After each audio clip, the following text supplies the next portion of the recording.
Portugal won, Congo won. An absolute awful performance by the Portuguese national team, who should be going into this tournament as one of the favourites. I can't help but say that these Portuguese players, all they think about is their fucking haircuts, their abs, and their suntans. They get gassed up. They get gassed up by their club teams. They play amazing for their club teams. They get gassed up by the media. They think they're better than they are. Another awful performance by the Portuguese national team at a World Cup major tournament. The Euros, we couldn't win a game. Struggled through the group stage. Struggled against Slovenia, went to penalties. Struggled against France, understandably, went to penalties, lost on penalties.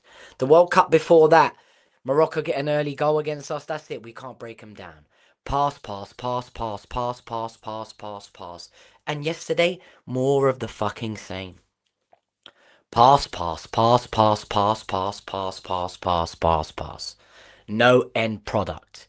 90 minutes of foreplay without doing what needs to be done.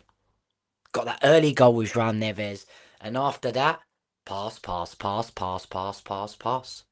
Thinking we can just dominate the game, dominate possession. Congo are not going to post a threat. And there it is. Congo get a goal. Game over. We can't break down the low block. We are in major trouble. And the elephant in the room. The huge elephant in the room. The elephant in the room that everyone's talking about. Every rival fan's talking about. Every Messi fan. Every Messi bumlicker's talking about. Sorry to say. Obviously, listen. Messi comes in, scores a hat-trick. Kane scores a brace. Haaland scores a brace. Mbappe scores a brace. All eyes on 41-year-old Cristiano Ronaldo. What can you do? And here's what he does. Obviously, this is a Ronaldo enemy that's put this up, but facts be facts. Cristiano Ronaldo is goalless in the last 10 Portugal games at major tournaments. We don't look at Nations League as a major tournament anymore, ever. Everyone looks at Nations League as a little charity match, as a community shield type of tournament. It's funny, though. If England had won 2 Nations League, we wouldn't hear the fucking last of it. But because it's Portugal that won the inaugural one, and because it's Portugal that won the Nations League last year in 2025, beating Germany in the semi-final and Spain in the final, no one fucking talks about it. It doesn't matter. But let's focus on this. This is facts. 2022 World Cup. Ronaldo fails to score against Morocco, Switzerland, South Korea, Uruguay. 2024 Euros. Ronaldo fails to score against Czechia, Turkey, Georgia, Slovenia, or France. 2026 World Cup, Ronaldo fails to score against Congo. Now, you look at that, the downfall is clear, and any other player returning these sort of numbers, would be dropped. You'd struggle to take him to camp. You'd struggle to take him to the tournaments, wouldn't you? That's the narrative. That's the facts, right? But then you look at the Nations League, okay? UEFA Nations League 2025, 9 games, 8 goals, 1 assist. Okay? Scoring in the final against Spain. This is only last year, Nations League 2025. I'll pop this back up on the screen so you know. Cristiano Ronaldo in the UEFA Nations League, 8 goals in 9 games against top teams. Top scorer of the tournament, goal in the semi-final, goal in the final, winner at 40 years of age. Unbelievable. No one talking about it. No one mentioning it. Because Nations League's a community shield. Because Nations League doesn't matter. But may I reiterate, if England had won the community shield, we wouldn't hear the fucking last of it. If Spain had beat us in the final, we wouldn't stop hearing how amazing Yamal is and how amazing his YouTube is. So, listen, I get it. This does not make good reading. Totally understand that, right? But come on. This is only last year. This is the most recent tournament. And he performed really well. Scoring in the semi-final, scoring in the final. 9 games, 8 goals across the tournament. You wonder why Roberto Martinez is playing him? This is why. Why wouldn't you play him with these stats?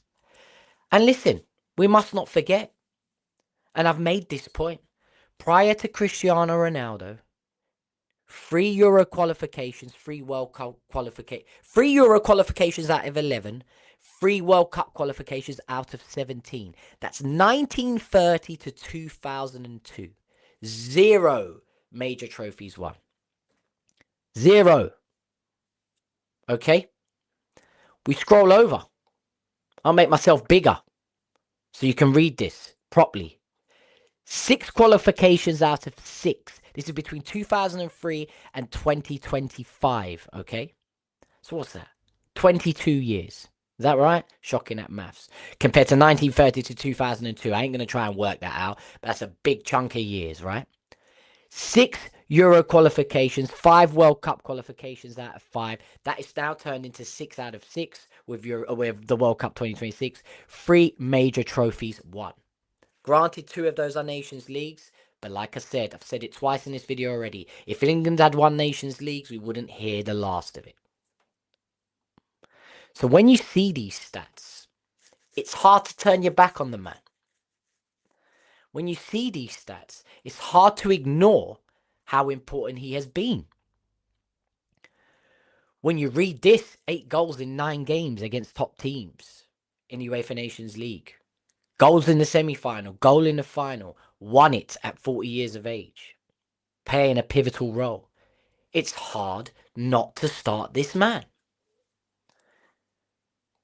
But then you read this, and then you watch the games, and you realize a decision needs to be made. He's not in the game at all. His first touch is awful. Doesn't look fast, doesn't look strong. Had 2 big chances yesterday. One he should have just let run for Bruno, and Bruno would have slotted that. Second one, almost identical. Completely fluffs his lines. The one he should have let run for Bruno, basically kicks it into the floor. It's just not good enough. It's not good enough whatsoever from Cristiano Ronaldo. And, you know, you look at this picture, and I read this caption from Footyzer, and it basically says that he's had many nights, many people on his back, and he's proved many wrong. But I'm feeling like it's starting to get to the point where this man could tarnish his legacy in this World Cup. Colombia won last night. Portugal have Uzbekistan next, who they must beat, and convincingly, so they can get their goal difference up, just in case we end up a 3rd place team. And then we've got Colombia in the last game. We could quite easily fluff our lines, and go out in the group stage from being one of the favourites for the tournament. Vitinha, João Neves, Bruno Fernandes, Bernardo Silva, who was awful yesterday, by the way, Rafa Leão, Cristiano Ronaldo, Ruben Diaz, who's fucking finished, injured all the fucking time.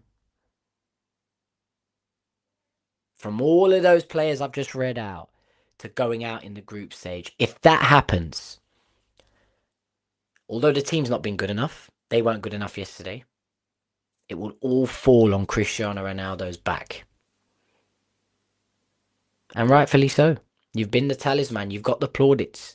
You've got the YouTube followers. You've got the Instagram followers. You're the main guy, even at 41 years of age, even though the rest of the team are very, very talented. You're putting yourself still in the position to be the main man of the team. You see Pepe in the stands understanding that his time is done. When are you going to understand that your time is done? It's admirable. I mean, at 41 years of age, Ronaldo, it's admirable. Every guy past 30 should be backing you. You're trying to defeat Father Time. But this could end very, very badly for your mate. This could actually tarnish your legacy. And with Messi scoring a hat-trick, with Haaland scoring a brace, with Kane scoring a brace, with Mbappe scoring a brace. You got the commentary yesterday on the England game saying all the big stars have shown up. Not saying it out loud. It's Sam Matterface, I think his name is. Not saying it out loud, but basically saying all the big stars have shown up, and Kane's shown up too. Leaving Ronaldo out, not even mentioning him. Acting like he's a thing of the past. And that's because of the stamp this man has made. He's been sensational. He's been sensational. No player has turned their country around like this. He's created a generation of players that believe we're a top team. Qualified for all tournaments before, we hardly did that. We were a team that were lucky to get to a tournament. We owe him a lot. But this could be an awful, awful ending to what has been a goated career. Hopefully there's still time for him to fix this. Hopefully he has a big performance left in him. But let's have it right. We've been saying that at 3 major tournaments now. We've been saying this at 3 major tournaments now, and he has not performed. But for the last time, he's only just come off a brilliant performance in the Nations League. And that's why he's playing. That's why he's starting. That's why Roberto Martinez is behind him. Only time will tell. I'm gutted. I'm gutted with yesterday's performance. I was absolutely fuming. I'm fed up with this pass with no end product. We got to do better. We got to start taking some shots. We got to start playing some forward fucking passes. I don't know, guys. I really don't know. Roll on to Tuesday, watching England win last night as well. I mean, it was a great game, but scoring 4 goals, looking dangerous. Look, to finish this video, Argentina at the last World Cup lost their first game against Saudi Arabia. They went on to win it. Spain in 2010 lost their opening game against Switzerland. They went on to win it. It's not about how you start, it's how you finish. But all eyes and pressure is going to be on Cristiano Ronaldo and Portugal. And I've got a funny feeling we're going to fold under pressure. And this man is going to finish his legacy. He's going to retire from the national team in a sad, sad, sad, sad way. Frustrating. It's not a loss, it's a draw. But we've got to do better than this. If there was ever a time we had a team that was good enough to win the major, the big one, the one that's never been won in our history, the one that only 8 teams have won in the history of football, it was now. Does Cristiano Ronaldo start in the next game? We all admit he should be an impact player, a super sub. I think he starts. I don't see Martinez folding on him. He's got to deliver. He's got to deliver. And he's delivered so much over the years. But he's got to deliver now. Catch you on the next one, guys. The World Cup is in full swing. Emotions are high. See you soon.